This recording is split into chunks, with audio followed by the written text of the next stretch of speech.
Hello student, मैं परमानंद पटेल स्वागत करता हूं आपका हमारे YouTube channel P N Patel classes पर।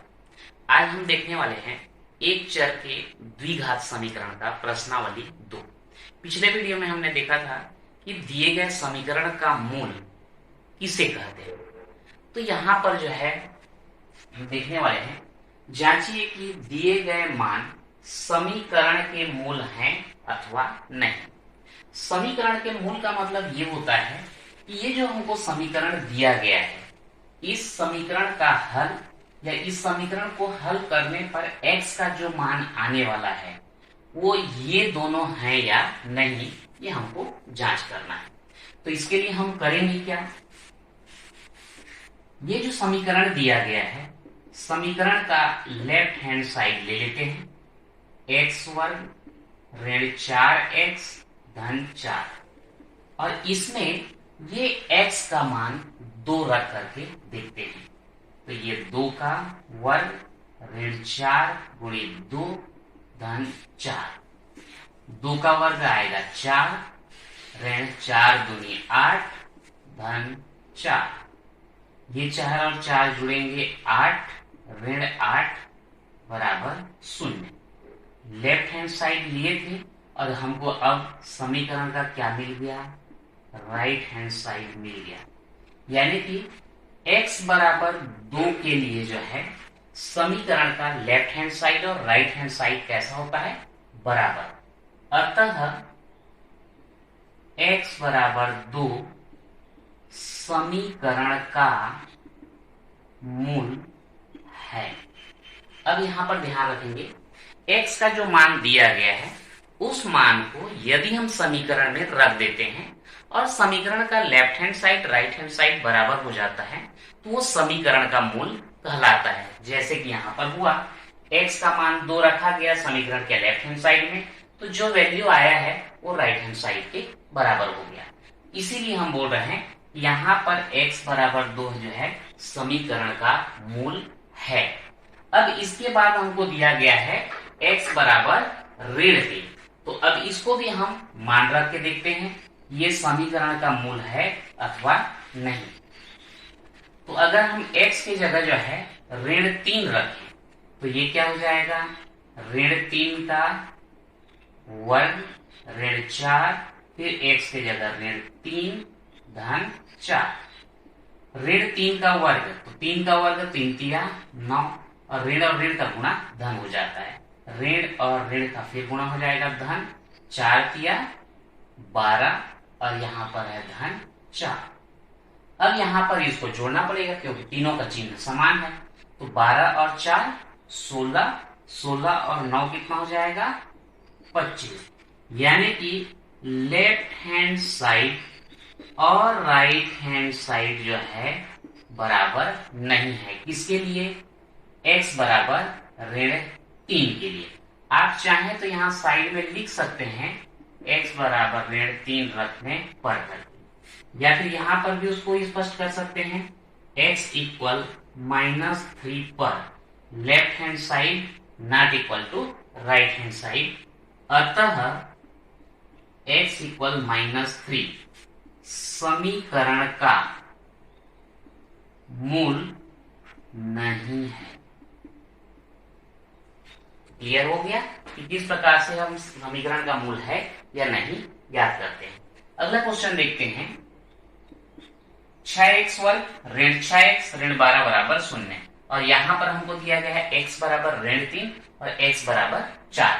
तो इसमें भी हम वही प्रक्रिया करेंगे, लेफ्ट हैंड साइड लेते हैं, 6x वर्ग ऋण 6x ऋण 12। अब यहाँ पर जो है x की जगह कितना रखेंगे, हम ऋण 3 रखेंगे, तो ये 6 ऋण 3 का वर्ग ऋण 6 कोष्टक में फिर ऋण 3 और ऋण 12। आप यहाँ पर लिख देंगे x इक्वल -3 रखने पर। अब क्या होगा, ये 6 और ऋण 3 का वर्ग है, तो 3 का वर्ग 3 तिया 9, ऋण और ऋण का धन, ये ऋण ऋण का फिर धन हो जाएगा, 6 तिया 18, और ये ऋण 12, 9 छिक्का 54 धन 18 ऋण 12। दोनों समान चिन्ह है, आपस में जुड़ेंगे। 8 4 12 का 2 हासिल है 1, 5 1 6 और 1 7, ऋण 12। 72 में 12 घटा दो, कितना आएगा 60। यानी कि x इक्वल -3 के लिए left hand side not equal right hand side.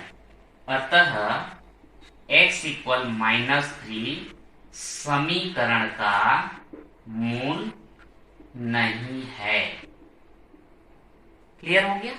इसी प्रकार अगर हम x इक्वल 4 के लिए देखना चाहें तो भी प्रक्रिया जो है यही रहेगा। x की जगह हम कितना रख देंगे, 4 रख देंगे। तो देखते हैं x इक्वल 4 रखने पर क्या आता है। लेफ्ट हैंड साइड लिए 6, x की जगह कितना आ जाएगा, यहाँ पर 4 आ जाएगा। 4 स्क्वायर -6 इंटू 4 -12, 6 इंटू 4 का वर्ग कितना 16, 6 चौक 24, ऋण 12, 6 6 का 36 का 6 हासिल 3, 6 कम 6 और 3 9, ऋण, ये दोनों का चिन्ह समान है, आपस में जुड़ेंगे। 4 2 6, 2 और 1 3। अब यहाँ पे आ जाएगा 0 और ये 6। यहाँ पर भी अगर हम x के जगह कितना रखते हैं, 4 रखते हैं, तो x इक्वल 4 के लिए समीकरण का लेफ्ट हैंड साइड और राइट हैंड साइड बराबर नहीं है, इसलिए x इक्वल 4 समीकरण का मूल नहीं है। तो सीधा सीधा है, अगर कोई भी समीकरण दिया जाता है, लेफ्ट हैंड साइड में हम x का मान रखेंगे।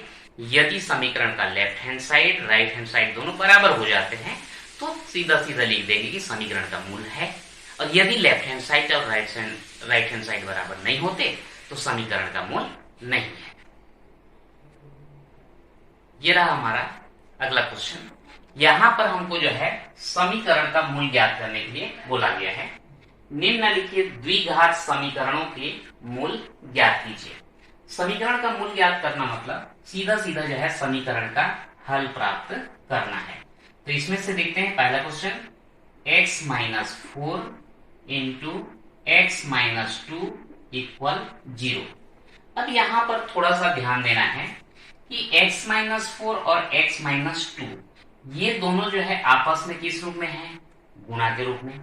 यदि हम इसमें से x - 2 को इधर जो है पक्षांतर कर दें तो यहाँ पर तो गुणा है, तो दूसरे पक्ष में जाकर के क्या होगा, भाग होगा। तो इस कंडीशन में हमको मिलेगा क्या, x - 4 इक्वल 0। यदि हम x - 2 को रहन दें, x - 4 को पक्षांतर कर दें, तो उस कंडीशन में हमको क्या मिलेगा, x - 2 इक्वल 0। मतलब x - 4 इक्वल 0, x - 2 इक्वल 0, दोनों में से कोई भी संभव है। अब यहाँ पे इसको उधर ले जाएं तो x इक्वल कितना आ जाएगा 4, और यहाँ पे x इक्वल कितना आ जाएगा 2। अतः हमको x का कौन कौन सा मान मिला, 4 और 2, और ये हमारा आंसर है। आया समझ में। अब इसके बाद जो है सेकेंड क्वेश्चन देखते हैं। x - 7 का स्क्वायर इक्वल 0। यहाँ पर कई लोग जो है हल करते समय गलती करते हैं। क्या गलती करते हैं, यहाँ पर x - 7 का स्क्वायर इक्वल 0 दिया है, तो समीकरण के दोनों पक्ष का वर्गमूल ले लेते हैं। अगर इसका वर्गमूल ले लेंगे तो यहाँ से स्क्वायर हटेगा, x - 7 इक्वल 0 का वर्गमूल तो 0 ही आएगा। तो x - 7 इक्वल 0 कर देते हैं और अगले स्टेप में x इक्वल 7। जबकि आपको ध्यान रखना है, जब हम वर्ग समीकरण हल कर रहे हैं, चर राशि का घात 2 है, तो हमको उस चर राशि के 2 वैल्यू जो है मिलने चाहिए, और यहाँ पर केवल 1 वैल्यू मिल रहा है। तो इस प्रकार से ये सही नहीं होगा। तो हम देखते हैं कैसे करेंगे इसको। तो x - 7 का स्क्वायर दिया है, मतलब आप इसको ऐसा लिख सकते हैं, x - 7 इंटू x - 7 इक्वल 0, 2 बार लिख सकते हैं उसको। अब यहाँ पर लिखेंगे x - 7 इक्वल 0 और एक जो है x - 7 इक्वल 0। तो इस प्रकार से x इक्वल 7 और यहाँ भी x इक्वल 7। तो आपको यहाँ पर x के 2 वैल्यू मिल गए, कौन सा, 7 और 7। यानी कि यहाँ पर x के जो दो मान मिलते हैं या जिसको हम समीकरण के मूल बोलते हैं, तो वर्ग समीकरण में हमेशा दो मूल मिलेंगे, जिसमें से एक अल्फा कहलाता है और दूसरा जो है बीटा कहलाता है, जो आगे हम लोग देखने वाले हैं। तो इस प्रकार से ये समीकरण का मूल या समीकरण का हल करना हुआ। अब देखते हैं एक और क्वेश्चन, x का वर्ग ऋण 11x बराबर 0। अब यहां पर क्या करें, सबसे पहले तो इन दोनों में से x कॉमन आने वाला है, उभयनिष्ठ आने वाला है, क्योंकि यहाँ पर x वर्ग है उसको x इंटू एक्स लिख सकते हैं, और ये 11 इंटू एक्स है, तो दोनों में से x कॉमन लोगे तो यहाँ से एक तो x बचेगा और यहाँ से 11 बचेगा, बराबर क्या 0। अब यहाँ पे ये एक फैक्टर हुआ, ये एक फैक्टर हुआ, तो अगर हम इसको पक्षांतर करें तो x इक्वल आएगा 0, और अगर हम इसको पक्षांतर करें तो x माइनस 11 इक्वल आएगा 0। तो इस प्रकार से x इक्वल 0 और x इक्वल कितना 11, यानी कि x के हमको दो मूल कौन सा मिले, एक तो मिला 0 और दूसरा क्या मिल रहा है 11, और ये जो है समीकरण के दो मूल होंगे। आइए अब देखते हैं अगला क्वेश्चन। निम्नलिखित वर्ग समीकरणों का गुणनखंड करके उनके मूल ज्ञात कीजिए। यानी कि यहाँ पर जो हमको समीकरण दिया गया है, सबसे पहले उसका गुणनखंड करेंगे और गुणनखंड करके जो है समीकरण का हल प्राप्त करेंगे। यहाँ पर ध्यान रहे कि गुणनखंड करना आपको पिछले वीडियो में जो है हम लोग बता चुके हैं। यदि आपको गुणनखंड करने में कोई परेशानी होती है तो आप पिछले वीडियो में जाकर के देख सकते हैं, ये जो है आपको आई बटन पे मिल जाएगा। अब यहाँ पर देखते हैं 9x वर्ग ऋण 3x ऋण 2 बराबर 0। यहाँ पर गुणनखंड करने के लिए ये जो मध्य वाला पद है उसको हम दो खंड में बांटते हैं, और इस प्रकार से बांटा जाता है कि ये जो 9 और 2 है, इन दोनों का गुणा करने पर जो हमको मिलेगा 9 गुणित 2 बराबर 18। तो ये दो ऐसे भाग में किया जाता है जिनका गुणा करने पर हमको कितना मिले 18 मिले, और घटाने पर कितना मिले 3 मिले। घटाने पर कैसे पहले से बोल दे रहे हैं, क्योंकि यहाँ पर लास्ट में क्या दिया गया है, ऋण दिया गया है। तो ये आपका जो x वर्ग का जो गुणांक है 9 और अचर पद है 2, दोनों का हम गुणा कर दिए, गुणा कितना आया है 18। अब इसी को हम गुणनखंड के रूप में जो है लिखते हैं। तो इसको क्या लिख सकते हैं 18 को 1 गुणित 18, गुणा करने पर आएगा। 2 से देखते हैं, 2 से भी तो भाग जाता है 18, तो 2 गुणित 9, और एक देखते हैं 3 गुणित 6, 18 एकम 18, 9 दूनी 18, 6 तिया 18। अगर इसके बाद और लिखेंगे ना तो यही जो है रिपीट होने वाला है। 3 गुणित 6 का 6 गुणित 3 आ जाएगा, 2 गुणित 9 का 9 गुणित 2 आएगा, 1 गुणित 18 का 18 गुणित 1 आएगा, वही जो है रिपीट होने वाला है। अब ये तीनों में से हमको एक ऐसा गुणनखंड जो है चुनना है कि जिसको हम घटाते हैं तो कितना आना चाहिए 3 आना चाहिए। तो इन दोनों को जो है घटाएंगे तब तो नहीं आ सकता, 17 आएगा, इसको घटाने पर 7 आएगा, और इसको घटाने पर जो है आपका क्या मिलने वाला है 3 मिलने वाला है। यानी कि 6 और 3 को घटा के हमको कितना चाहिए, यहाँ ऋण 3 चाहिए। कितना चाहिए ऋण 3। तो ये दोनों को घटाएंगे मतलब क्या होगा, आप देख चुके हैं कि जब दो संख्याओं का चिन्ह अलग अलग होता है तो घटाया जाता है। तो निश्चित रूप से इन दोनों में से एक प्लस होगा और एक माइनस होगा, पहली बात। दूसरा, चिन्ह जो है हमेशा बड़ी वाली संख्या का लगता है, तो यहाँ पर हमको चाहिए माइनस, तो बड़े वाले का क्या होगा माइनस। अब विपरीत चिन्ह के कारण घटा रहे हैं, बड़े का रख दिए माइनस, तो छोटे का यहाँ पर क्या हो जाएगा प्लस। तो ये -6 + 3 करेंगे तब हमको क्या मिलने वाला है -3। तो यहाँ पर जो है इसको इस तरीके से लिख सकते हैं 9x वर्ग ऋण 6x धन 3x ऋण 2 बराबर 0। ये जो है आपका ये मध्य पद जो है दो भागों में बढ़ चुका है। जिसको अगर हल करें तो वापस हमको ऋण 3x आएगा, और ये 6 और 3 का गुणा करेंगे तो ये 9 दूनी 18 के बराबर आएगा। अब यहाँ पर इन दोनों का और इन दोनों का पेयर लेकर के उभयनिष्ठ गुणनखंड प्राप्त करते हैं। अब यहाँ पर 9x वर्ग और यहाँ पर 6x में उभयनिष्ठ गुणनखंड होगा क्या? जैसे 9x वर्ग की बात करें तो इसको हम क्या लिख सकते हैं? 3 गुणित 3 गुणित x गुणित x, और ऋण 6x जो है उसको क्या लिख सकते हैं? 6x को लिख सकते हैं 2 गुणित 3 गुणित x। जब भी उभयनिष्ठ लिया जाता है तो गुणनखंड से उभयनिष्ठ हम लोग ज्ञात करते हैं। तो देखते हैं यहाँ भी 3, यहाँ भी 3, यहाँ भी x, यहाँ भी x, तो आपका उभयनिष्ठ गुणनखंड कितना आएगा? 3x।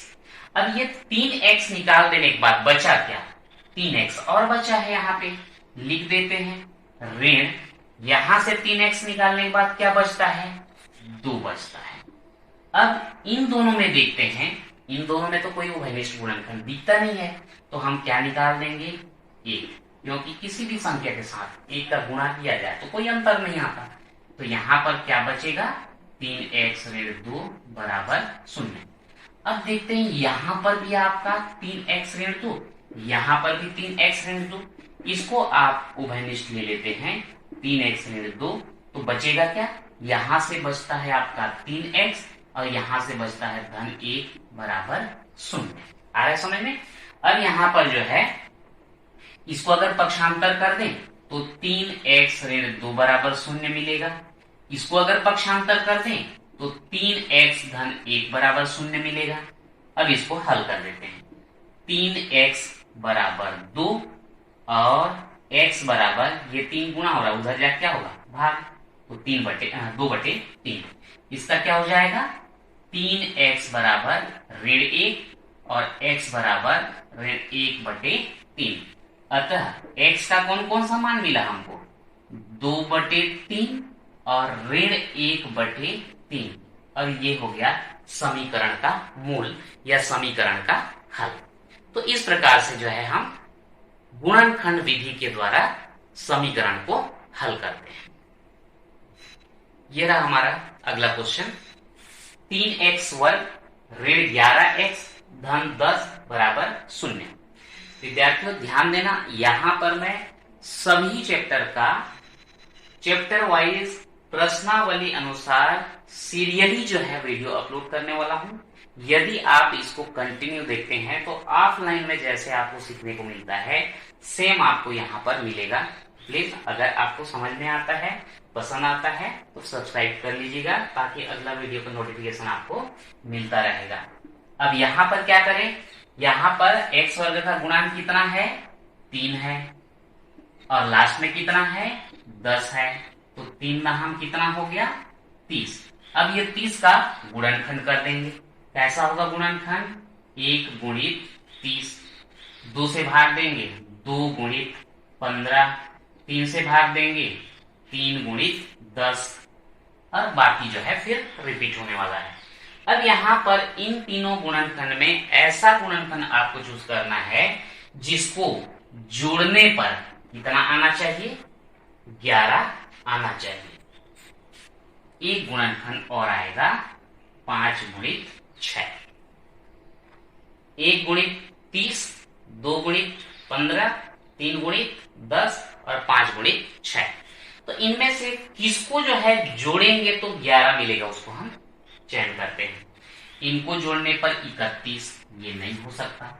इनको जोड़ने पर 17 नहीं हो सकता। इनको जोड़ने पर 13, तो ये भी नहीं हो सकता। और इनको जोड़ने पर हमको मिलने वाला है 11। किसको किसको? 5 और 6 को जोड़ेंगे तो कितना मिलेगा? 11। लेकिन कैसा चाहिए? माइनस चाहिए। तो अब यहाँ पर माइनस चाहिए। चिन्ह किसका लगता है? बड़े वाले का, तो बड़े वाले का लगा दो माइनस। अब चूंकि जोड़ा गया है, और जोड़ते कब है? जब चिन्ह समान हो। तो जब चिन्ह समान होने पर जुड़ता है और ये माइनस के हैं तो ये भी क्या हो जाएगा? माइनस। ऋण 5 ऋण 6 बराबर क्या? ऋण 11। तो अब यहाँ पर हम लिख देते हैं इसको 3x वर्ग ऋण 6x ऋण 5x धन 10 बराबर 0। यहाँ पर ध्यान रखना, ऋण 6x को पहले लिखा हूं, अगर ऋण 5x को भी पहले लिखेंगे तो अंतर आने वाला नहीं है। अब यहाँ पर दो दो का पेयर बना दो, इसमें से आपका क्या निकलेगा 3x। 3x निकाल देने के बाद बचता क्या है यहाँ पर x, और जैसे ये 6x को आप लिखते क्या 2 गुणित 3 गुणित x, तो यहाँ पर अगर आप 3x को निकाल रहे हो तो क्या बचेगा 2, तो x ऋण 2। इन दोनों में से क्या निकलने वाला है 5, तो यहाँ पर बचेगा x ऋण 2 बराबर 0। यहाँ एक चीज को ध्यान रखेंगे, यहाँ माइनस है और यहाँ पर फिर हमने क्या किया माइनस, उसको इस बात को ध्यान रखना है आपको, ये कोष्टक खोलने पर वापस ये वाला फैक्टर हमको मिलना चाहिए। तो ऋण 5 का गुणा 1 से करोगे ऋण 5 है, और फिर ये ऋण और ऋण का गुणा धन, और 5 दूनी क्या हो जाता है 10 हो जाता है। तो यहाँ पे अगला स्टेप होगा हमारा x ऋण 2, ये और ये बाहर निकाले, यहां से बचता है आपका 3x ऋण 5 बराबर 0। अब x ऋण 2 बराबर 0 या फिर 3x ऋण 5 बराबर 0, यहां से आ जाता है x बराबर 2, यहां से 3x बराबर 5, x बराबर 5/3, अतः x बराबर हमको कितना मिलेगा 2 और 5/3, ये हो गए समीकरण के मूल। अगला क्वेश्चन देखते हैं, 6 और 2 का गुणा कर दो, 6 दूनी 12, गुणनखंड करो 1 गुणित 12, 2 गुणित 6, 3 गुणित 4। अब यहां पर जो है 12 का 1 से भाग दिए तो 1 गुणित 12 बनता है, 2 से दिए तो 2 गुणित 6 बनता है, 3 से दिए तो 3 गुणित 4 बनता है।